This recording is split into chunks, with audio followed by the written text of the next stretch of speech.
प्रहलाद जी महाराज के जीवन की यह सबसे बड़ी भारी विशेषता है कि प्रहलाद जी महाराज को जीवन में भगवान के ऊपर दृढ़ विश्वास है। प्रहलाद जी महाराज को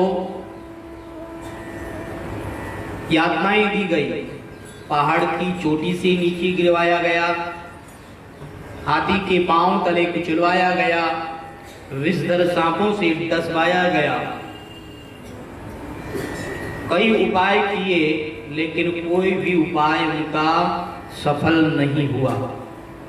देखिए, जब इस जीव पर भगवान की कृपा होती है तब तक इस जीव का कोई बाल भी बांका नहीं कर सकता। एक ऋषि थे जिनका नाम था अकृतवर्ण जी। ये परशुराम भगवान के शिष्य बने। कहते हैं इनके पिताजी संध्या वंदन कर रहे थे, इनकी माताजी घर के काम में लगी हुई थी और एक भेड़िया आया, छोटे से नन्हे से बालक थे तो इनको उठा करके लेकर के चला गया। अब आपको पता है भेड़िया तो तुरंत मानव बच्चे को फाड़ करके खा जाया करते हैं, लेकिन अभी उन पर भगवान की कृपा थी, इसलिए उन भेड़ियों के बीच में भी वो सुरक्षित रहे।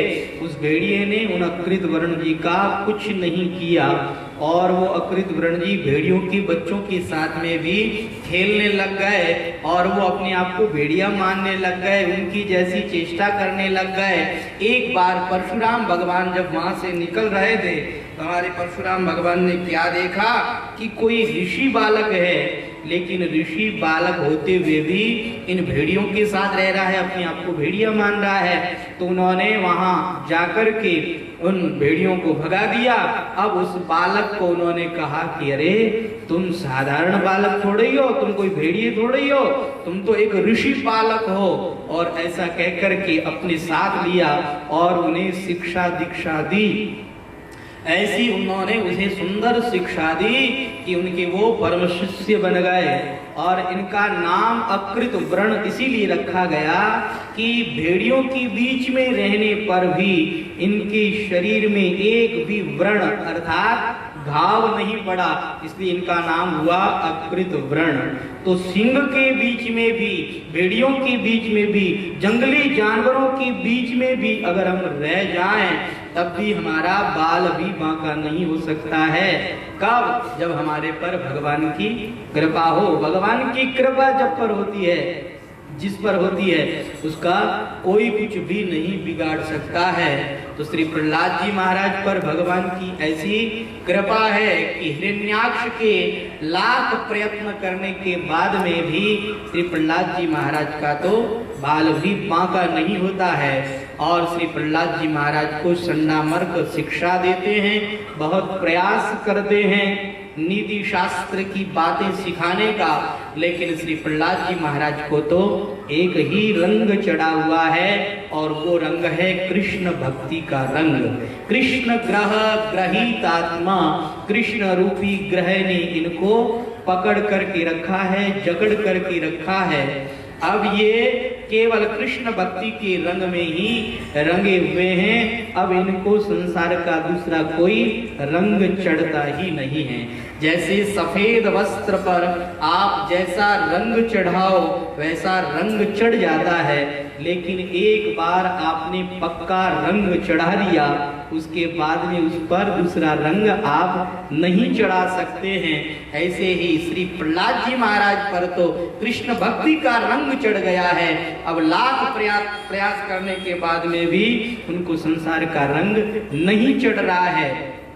षण्डामर्क कहीं बाहर गए हुए थे, बालकों को मौका मिल गया और बालकों ने नारद श्री प्रहलाद जी महाराज से पूछ लिया कि प्रहलाद जी आपने ऐसी कौन सी औषधि खा रखी है कि आपको पहाड़ की चोटियों से नीचे गिरा दिया जाता है, फिर भी आपके चोट नहीं आती और फिर भी आप मस्त रहते हैं। हमारे तो गुरुजी एक थप्पड़ मारते हैं, वह भी 5 दिन तक दर्द करती है और आपको कुछ नहीं होता है। ऐसी कौन सी औषधि खा रखी है? प्रहलाद जी महाराज को मौका मिला है और श्री प्रहलाद जी महाराज ने यहाँ पर इन बालकों को दिव्य ज्ञानोपदेश किया और कहा कि कौमार आचरेत् प्राज्ञ धर्मान् भागवतान् इह दुर्लभं मानुषं जन्म तदप्य ध्रुवमर्थदम्। मानव को चाहिए कि कुमारावस्था से ही धर्म का आचरण करना आरंभ कर देवे। आज संसार के अंदर हम लोगों की ये धारणा बनी हुई है कि जो बूढ़े होते हैं उन्हीं को ही सत्संग में जाना चाहिए। ऐसी धारणा सबकी बनी हुई है और ज्यादातर ऐसा ही देखने में आता है। कहीं सत्संग हो, कथा कीर्तन हो तो वहां बूढ़े आदमी ही कथा में सत्संग में आते हैं, जवान व्यक्ति आते ही नहीं, क्योंकि घर वाले उनको लाते भी नहीं हैं। अगर सासू जी से कहो कि बींदनी को कथा में भेज दो, कहते हैं नहीं नहीं महाराज बींदनी तो कहीं काम है, मैं जाऊं नहीं कथा सुनने वास्ते, मैं जा रही हूँ, मुझे जाने दो। घर में जो जवान हैं उनको घर में ही रखते हैं, बूढ़े हैं उनकी ऐसी धारणा है कि बस बुढ़ापे में ही सत्संग करना चाहिए। किन्हीं किन्हीं की तो ऐसी धारणा है कि बच्चों को सत्संग में नहीं लाना चाहिए। क्यों?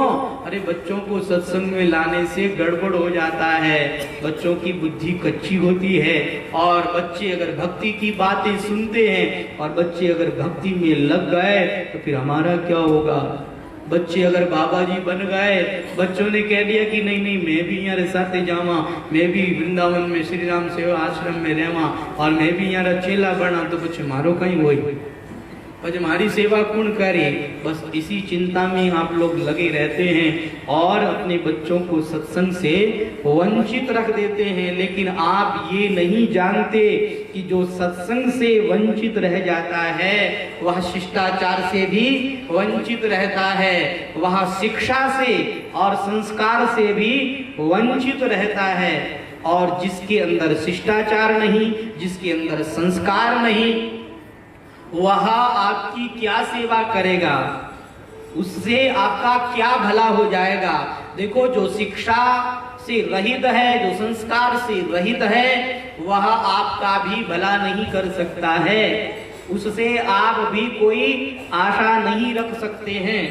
एक बार की बात है कि एक सेठ जी अपने एक बच्चे को सत्संग में लेकर के आ गए और सत्संग में बड़ी अच्छी बात चल रही थी।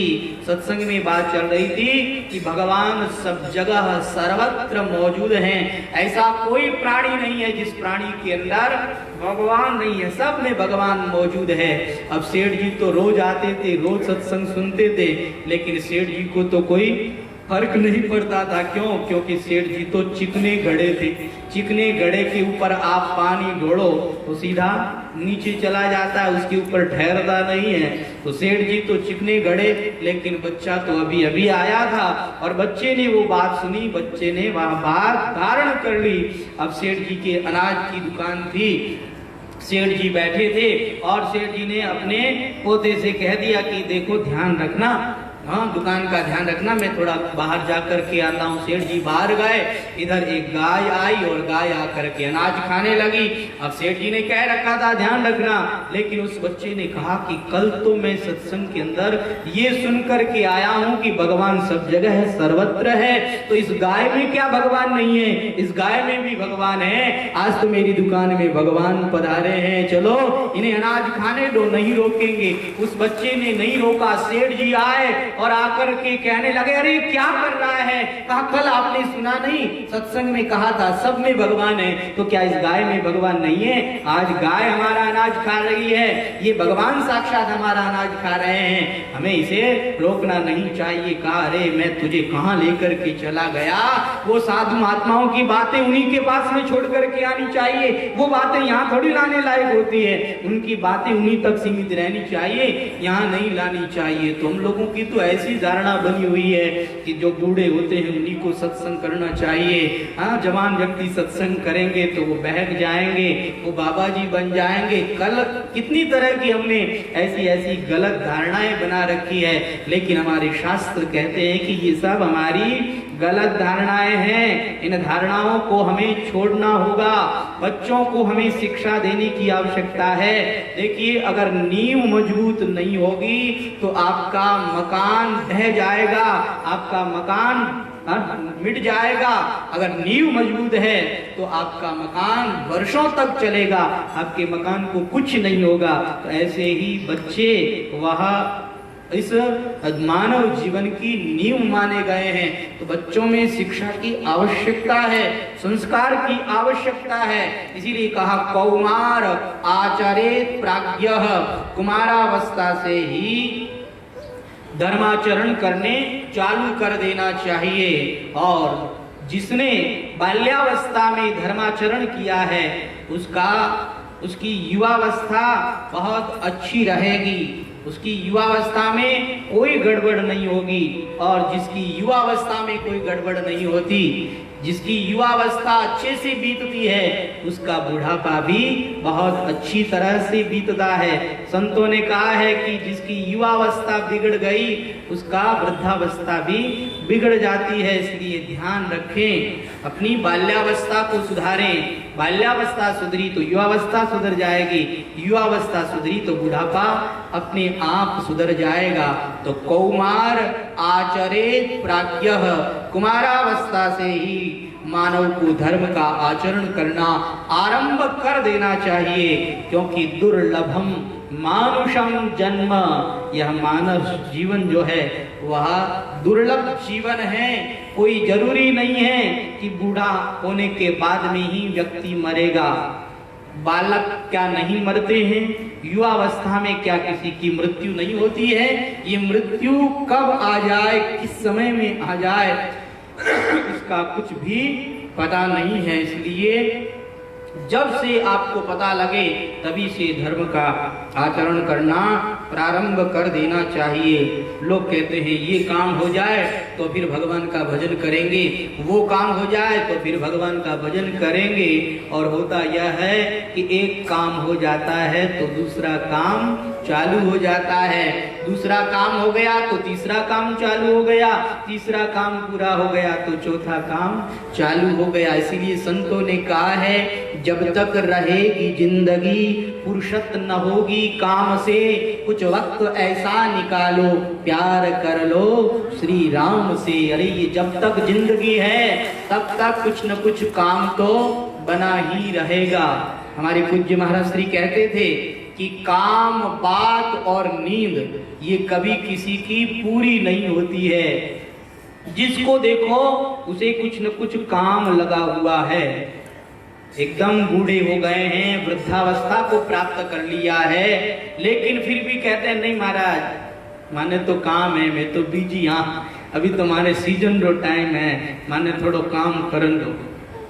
अरे बुढ़ापा आ गया, वृद्धावस्था आ गई, अब क्या सीजन है? नहीं नहीं महाराज अभी थोड़ो सीजन है, पचे में आगे की देखा पच आगे की भगवान रो भजन करा।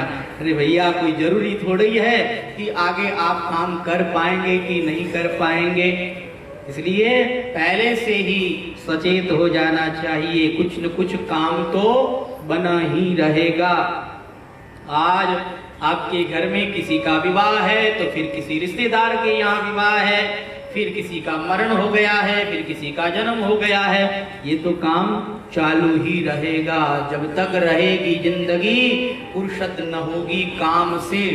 किसी को भी काम से फुर्सत नहीं है तो कभी किसी का काम पूरा नहीं होता और बात कभी किसी की पूरी नहीं होती। भले ही आप 24 घंटे बातें करते रहो, आपकी बातें पूरी नहीं होगी। और हमारी माताओं बहनों की बातें तो कभी पूरी होती ही नहीं है।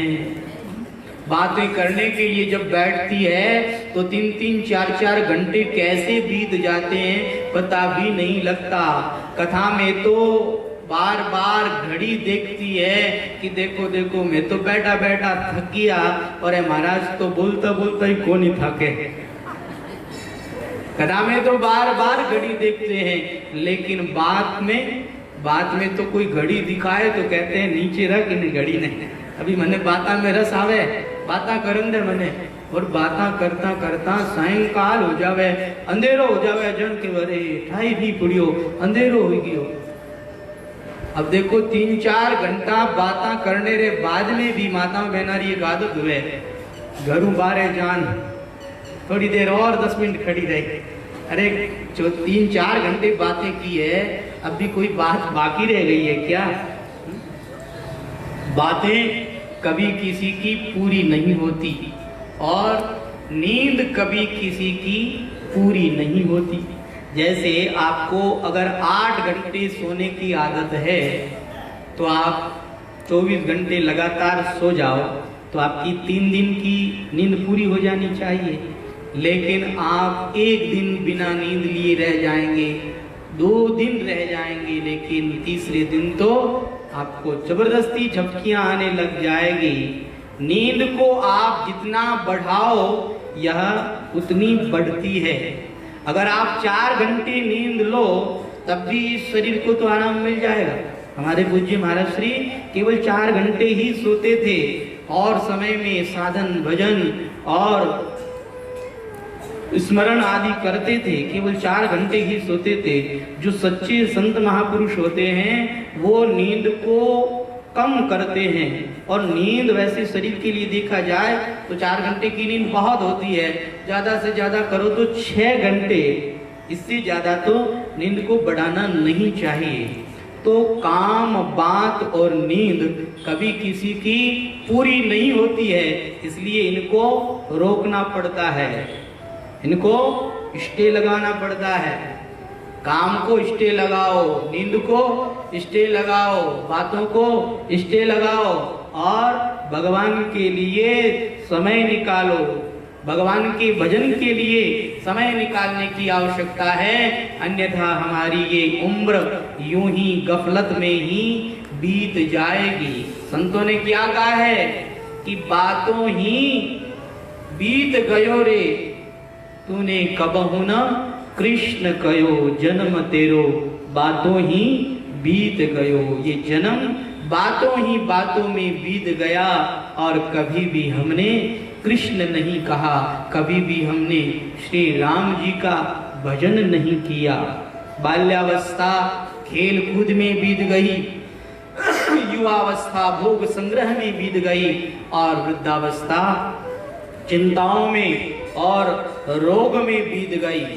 देखिए, जैसे मनुष्य की आयु 100 वर्ष की है तो 100 वर्ष की आयु में से आधी उम्र तो नींद में बीत जाती है, क्योंकि रात और दिन दोनों को गिन करके वर्ष की गणना होती है।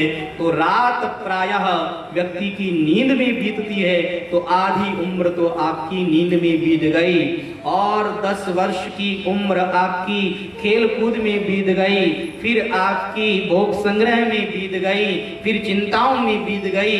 भगवान का भजन करने के लिए तो व्यक्ति को टाइम ही नहीं मिला, इसलिए कहा टाइम निकालना चाहिए। जो टाइम निकालता है वही मानव जीवन को सफल करता है, और जो टाइम नहीं निकालता वह पछताता है, वह रोता है और फिर उसे मानव जीवन नहीं मिलता है। इसलिए इस जिंदगी के बीच में से हमें भगवान के लिए टाइम निकालना चाहिए। भगवान के लिए हमारे पास में टाइम नहीं है। जिस भगवान ने हमें मानव जीवन दिया है, जिस भगवान के हमारे ऊपर अनंत उपकार है, असीम उपकार है, उस भगवान के लिए हमारे पास में टाइम नहीं है। ऐसा क्यों? ऐसा नहीं होना चाहिए। भगवान के लिए हमें फुल टाइम देना चाहिए। हमारे संतों ने तो कहा है कि हम 3 विभाग कर देते हैं, एक तो शरीर का विभाग, एक संसार का विभाग और एक भगवान का विभाग। ये 3 विभाग हो गए। अब आपके पास में टाइम कितना है?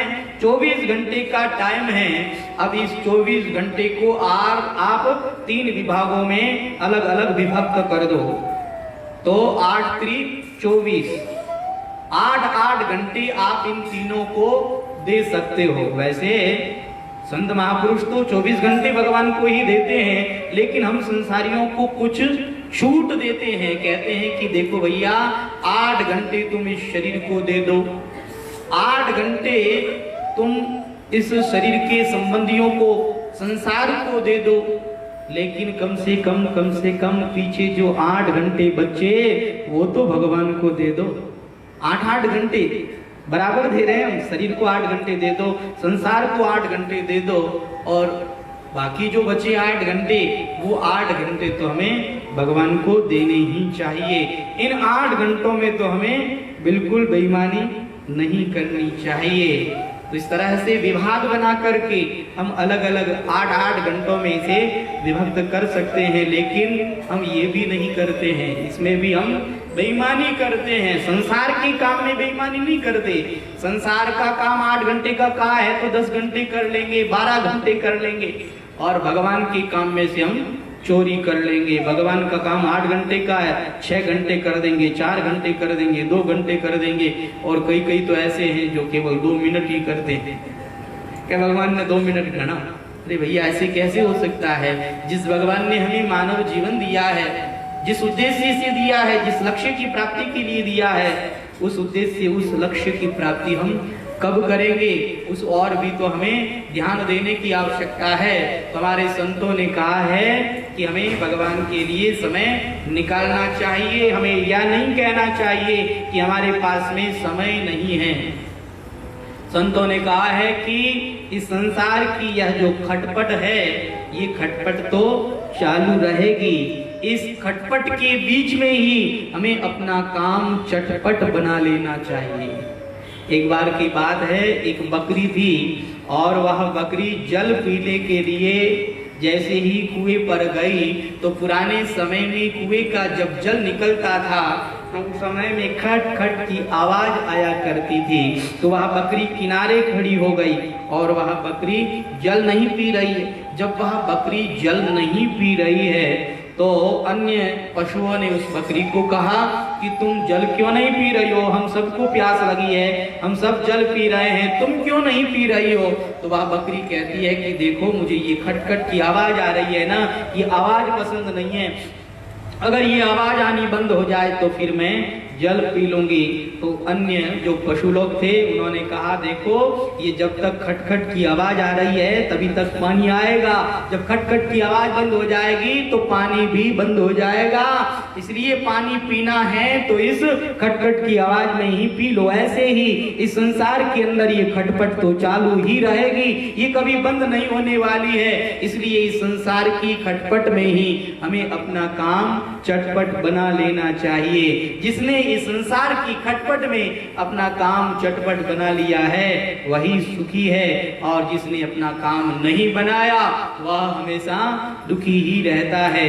श्री प्रहलाद जी महाराज अपने इन बालकों को ज्ञान देते हुए कहते हैं कि देखो भैया इस संसार के अंदर एक तो धर्माचरण करना चाहिए और दूसरा ध्यान रखना चाहिए कि बाल्यावस्था में हमारे जो शिक्षा गुरु हैं, हमारे जो दीक्षा गुरु हैं, हमें उनकी सेवा शुश्रूषा करनी चाहिए। गुरु की सेवा शुश्रूषा से इस संसार के अंदर अपने आप को विद्या प्राप्त हो जाती है और अपने आप भगवान भी मिल जाते हैं। गुरु सेवा की सबसे बड़ी विशेषता यह है कि गुरु सेवा से भगवान प्रसन्न होते हैं और गुरु सेवा से साक्षात सरस्वती माता प्रसन्न हो जाती है, और सरस्वती माता के प्रसन्न होने से विद्या अपने आप आ जाती है। कुछ पढ़ना नहीं पड़ता, अपने आप विद्या आ जाती है। कहते हैं एक गुरुदेव थे जिनके यहाँ पर 3 शिष्य रहते थे। देखिए पुराने समय में गुरुकुल की पद्धति होती थी और उस गुरुकुल की पद्धति के द्वारा ऐसी शिक्षा दी जाती थी कि वह बालक कभी भी अधर्म का आचरण नहीं कर सकता था। हमेशा धर्म के मार्ग पर चलने की शिक्षा दी जाती थी। उसे ऐसे संस्कार दे दिए जाते थे कि कभी भी उसकी अधर्म में प्रवृत्ति भी नहीं होती थी।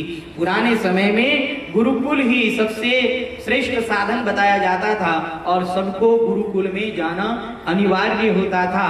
चाहे कोई राजा हो, चाहे कोई रंक हो, सबको गुरुकुल के अंदर भेजा जाता था।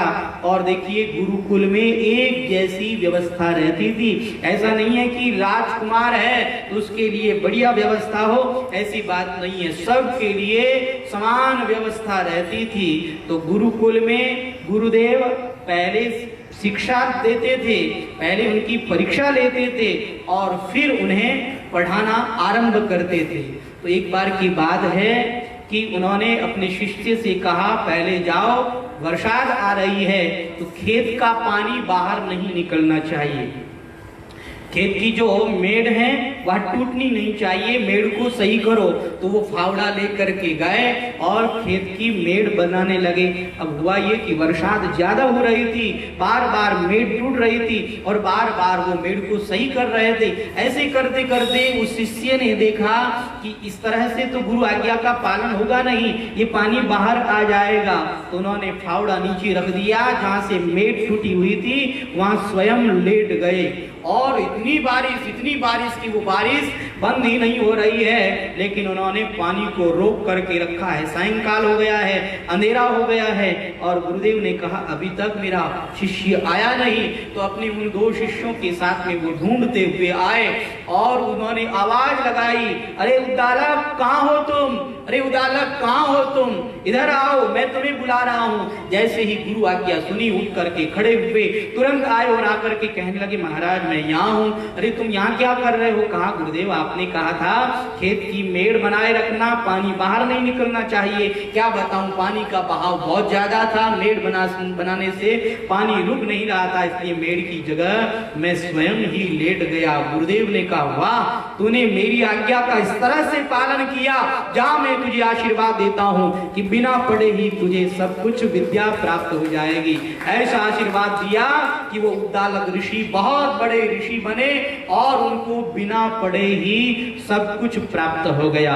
ऐसे ही उनके दूसरे शिष्य थे उपमन्यु, इनको गो सेवा का काम दिया हुआ था। जब ये गो सेवा में जाते थे और भिक्षा लेकर के आते थे तो इनके गुरुदेव ने कहा कि क्या बात है उपमन्यु, तुम इस तरह से बहुत हृष्ट पुष्ट हो रहे हो, क्या खाते हो? कहा महाराज भिक्षा लेकर के आता हूँ, बस वही खाता हूँ। कहा देखो आश्रम का यह नियम होना चाहिए कि भिक्षा ला करके पहले गुरुदेव को समर्पित की जाए, उसके बाद में गुरुदेव जो प्रसाद दे वही लेना चाहिए। कहा ठीक है महाराज, कल से ऐसा ही करूंगा। भिक्षा ला करके गुरुदेव को दे देते और गुरुदेव ने भिक्षा ले ली, थोड़ा सा उसे खिला देते, लेकिन उनकी भूख मिटती नहीं थी, इसलिए वो दोबारा भिक्षा लेकर के आ जाते। गुरुदेव ने कहा क्या बात है, तू इतना मोटा ताजा कैसे हो रहा है?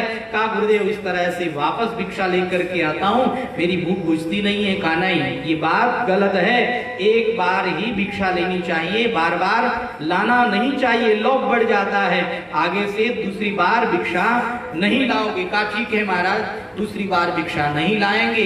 अब गुरुदेव थोड़ा सा देते, उससे उनका पेट भरता नहीं, तो उन्होंने गायों का दूध पीना चालू कर दिया। कहा क्या बात है, तुम फिर भी हृष्ट पुष्ट बलवान हो रहे हो, क्या करते हो, क्या खाते हो, क्या पीते हो? कहा महाराज मेरी भूख मिटती नहीं है, इसलिए मैं तो गोमाता का दूध पी लेता हूँ। कहा ना, ये गलत बात है, बिना पूछे दूध भी नहीं पीना।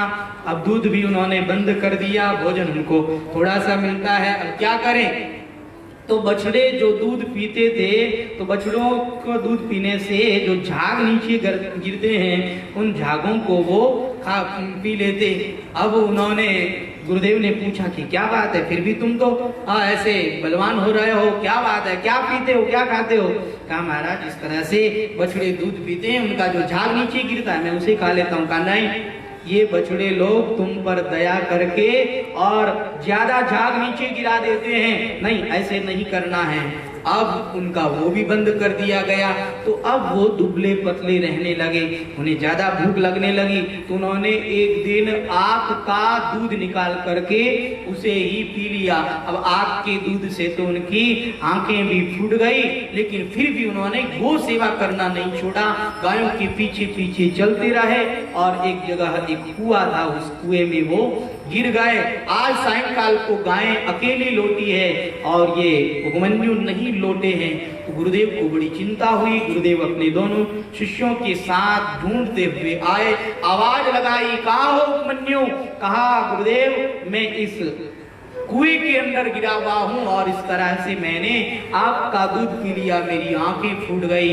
कहा अच्छा, तुमने गो सेवा में इतनी तत्परता दिखाई और तुमने मेरी बात का इस तरह से पालन किया, जाओ हम तुम्हें वरदान देते हैं कि तुम्हारी आंखें वापस आ जाएगी और तुम्हें भी संपूर्ण वेद वेदांतों का ज्ञान हो जाएगा। उपमन्यु को भी बिना पढ़े संपूर्ण वेद वेदांतों का ज्ञान हो गया।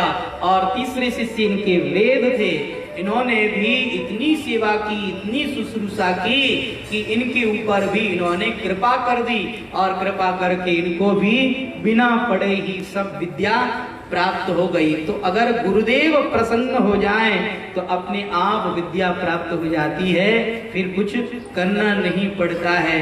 ऐसे एक आचार्य थे जो पढ़ा रहे थे, लेकिन उनका एक शिष्य उनके वस्त्र धो रहा था। तो अन्य शिष्यों ने कहा महाराज रुक क्यों गए, आप हमें पढ़ाइए। कहा देखो वो वस्त्र धोकर के आ रहा है, उसे भी तो पढ़ाना है, अलग से थोड़ी पढ़ाऊंगा, वो आ जाए तब तक के लिए थोड़ा रुक जाओ। तो अन्य जो विद्वान शिष्य थे उन्होंने कहा महाराज वो मूर्ख है, उसके लिए आप हमें रोक रहे हैं। नहीं महाराज हमें तो आप पढ़ाइए। अब तो गुरुदेव को बड़ा बुरा लगा, कहा कि उसे वो मूर्ख कह रहे हैं। गुरुदेव की दृष्टि उस शिष्य पर इस तरह से पड़ी कि जो शिष्य वस्त्र धो रहा था उसको संपूर्ण वेद वेदांतों का ज्ञान हो गया और वो बहुत बड़े आचार्य बन गए। तो इस संसार के अंदर ऐसे ऐसे समर्थ गुरु हुए हैं जिनकी केवल सेवा शुश्रूषा से ही संपूर्ण वेद वेदांतों का ज्ञान हो गया है, ब्रह्म विद्या का ज्ञान हो गया है। तो मानव को चाहिए कि शुरू से बाल्यावस्था से गुरु के आश्रित रहे, गुरु के वचनों में विश्वास रखे और गुरु की आज्ञा का पालन करे। गुरु आज्ञा के द्वारा इस संसार में सब कुछ मिल जाता है, सब कुछ प्राप्त हो जाता है। श्री प्रहलाद जी महाराज कहते हैं कि देखो मेरे प्रथम गुरु हैं श्री नारद जी महाराज। नारद जी महाराज से मैंने ये ज्ञान प्राप्त किया है।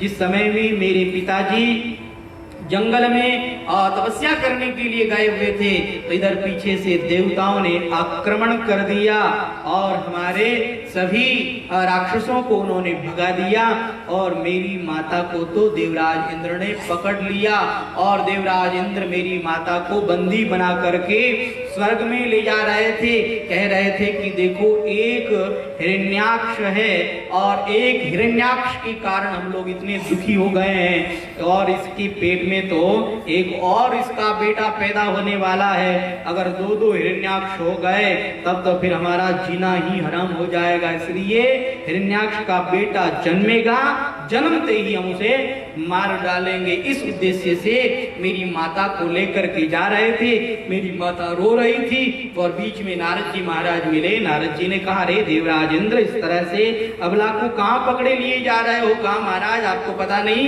ये हिरण्याक्ष हिरण्यकशिपु की पत्नी है और देखो हिरण्यकशिपु इतना दुष्ट है तो इसका बेटा कितना दुष्ट होगा, इसलिए महाराज मैं इसका ध्यान रखूंगा, जन्म लेते ही इस बालक को मैं मार डालूंगा। कहा नहीं देवराज इंद्र सब लोग एक जैसे नहीं होते हैं। तुम क्या समझते हो कि हिरण्यकशिपु जैसा है वैसी ही इसकी संतान होगी?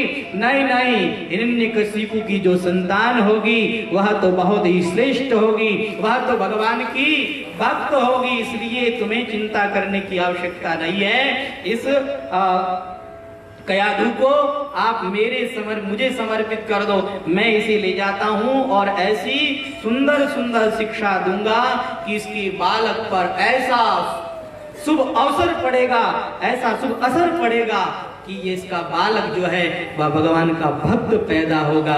कयाधु को श्री नारद जी महाराज अपनी कुटिया में लेकर के गए और कुटिया में ले जा करके ऐसी बढ़िया शिक्षा दी, ऐसे शास्त्रों का उन्होंने वहां पर विवेचन शुरू किया और कयाधु भी भगवान की भक्ता थी। बड़े प्रेम के साथ में नारद जी महाराज के द्वारा दिए गए उपदेश को उन्होंने धारण किया। श्री प्रहलाद जी महाराज कहते हैं कि मैं भी माँ के पेट में बैठ करके नारद जी महाराज के एक एक वचन को सुन रहा था। देखिए, जिस समय में बालक माँ के पेट में होता है उस समय में माताओं बहनों को विशेष ध्यान रखना चाहिए। जिस समय में बालक पेट में है उस समय में आपकी जो चेष्टा होगी, आपके जो विचार होंगे, आपके जो आचरण होंगे, आपकी जो मनस्थिति होगी, वही स्थिति आपके बालक की भी होगी। आप देखते हैं पुराने समय में हमारी माताएं बहनें जब गर्भवती होती थी तो उस समय में अच्छे अच्छे शास्त्रों को पढ़ती थी, अच्छी अच्छी बातों को पढ़ती थी और अच्छे अच्छे विचारों को अपने अंदर आने देती थी। वो कभी भी दुर्विचार नहीं करती थी, दुर्व्यसन नहीं करती थी और दुष्चरित्र नहीं देखती थी, मोबाइल आदि नहीं देखती थी, टीवी आदि नहीं देखती थी। लेकिन क्या बताएं, आजकल के समय में तो गर्भवती माताओं का टाइम पास ही टीवी से होता है। गर्भवती माताओं का टाइम पास ही एंड्रॉइड मोबाइल को चलाने में होता है, व्हाट्सएप चलाने में होता है, फेसबुक चलाने में होता है। अब आप बताइए कि जिस समय में बालक आपके पेट में है उस समय में आप टीवी देख रही हो और उस समय में आप फेसबुक चला रही हो, व्हाट्सएप चला रही हो, उस समय में आप ये सब कर रही हो, तो आपका जो बालक होगा उसको फेसबुक चलाना सिखाना नहीं पड़ेगा, उसको मोबाइल चलाना सिखाना नहीं पड़ेगा, वो तो सीखा सिखाया ही आएगा। आप देखते हैं ना, कई कई बालक बोल नहीं पाते हैं लेकिन मोबाइल चला लेते हैं। क्यों चला लेते हैं? उसका असर है, उसका कारण आप ही हैं। आपने खूब मोबाइल चलाया, खूब टीवी देखी, तो बच्चे पर भी वही असर पड़ा। अगर आप चाहती हैं कि आपका बच्चा भक्त पैदा हो, आप चाहती हैं कि आपका बच्चा सूरवीर पैदा हो, आप चाहती हैं कि आपका बच्चा समाज सेवी हो, तो आपको वही कार्य करना चाहिए। अगर समाज सेवी बनाना है तो आप समाज सेवी जो हो व्यक्ति हुए उनके चरित्र को पढ़ें। अगर आपको भक्त बनाना है तो आप भक्त चरित्र पढ़ें। अगर आपको अपने बालक को सूरवीर बनाना है तो आप शौर्य गाथा पढ़ें, जिसके द्वारा आपके बालक पर असर पड़ेगा। गर्भ में बालक पर 100% असर पड़ता है। इसलिए आप माताओं बहनों से यह निवेदन है कि ध्यान रखें, विशेष ध्यान रखें। उस समय में आप अच्छे अच्छे भक्त चरित्र पढ़ें तो आप पर बहुत अच्छा असर पड़ेगा और आपके बालक पर भी अच्छा असर पड़ेगा। फिर आप ये शिकायत नहीं करेंगे कि देखो महाराज मारो बेटो तो मारो कहनो ही नहीं माने, देखो महाराज मारो बेटो तो पाठ पूजा ही नहीं करे।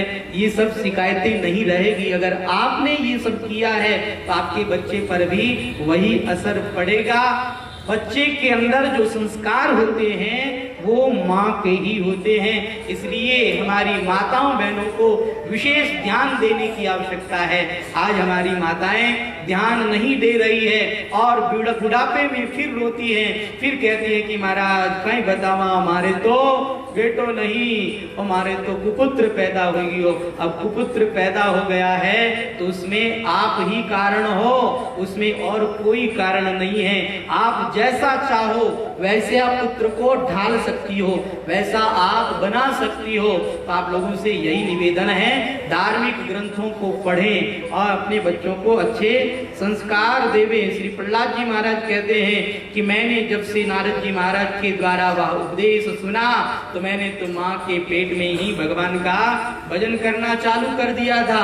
और नारद जी महाराज से मेरी माँ ने एक बात कही थी, कहा देखो नारद जी महाराज मेरे पर ऐसी कृपा कर दो कि जब तक मेरे पतिदेव तपस्या करके घर पर न लौटे तब तक मेरे पुत्र नहीं होना चाहिए, अन्यथा लोग बातें बनाएंगे।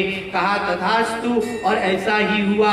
वह तपस्या करके जब लौट करके आया तब कयाधु घर पर पधारी है और बाद में श्री प्रहलाद जी महाराज का जन्म हुआ है। प्रहलाद जी महाराज कहते हैं कि मेरे नारद जी दीक्षा गुरु हैं और नारद जी महाराज का तो हमेशा भगवान के नाम में ही मस्त रहते हैं, भगवान का नाम ही लेते रहते हैं। और इसी कारण मैं भी भगवान के नाम नाम में मस्त रहता हूँ, भगवान का नाम का सुमिरन करता हूँ। इसलिए हे बालकों, अब आप सब लोग मेरे साथ भगवान के नाम का स्मरण करें। प्रहलाद जी महाराज आगे आगे गाते हैं और प्रहलाद जी महाराज के जो मित्र लोग हैं वो सब पीछे पीछे गाते हैं। हे गोपाल राधा कृष्ण गोविंद गोविंद, हे गोपाल राधा कृष्ण गोविंद गोविंद, हे गोपाल राधा कृष्ण गोविंद गोविंद, हे गोपाल राधा कृष्ण गोविंद गोविंद, कृष्ण गोविंद गोविंद श्यामा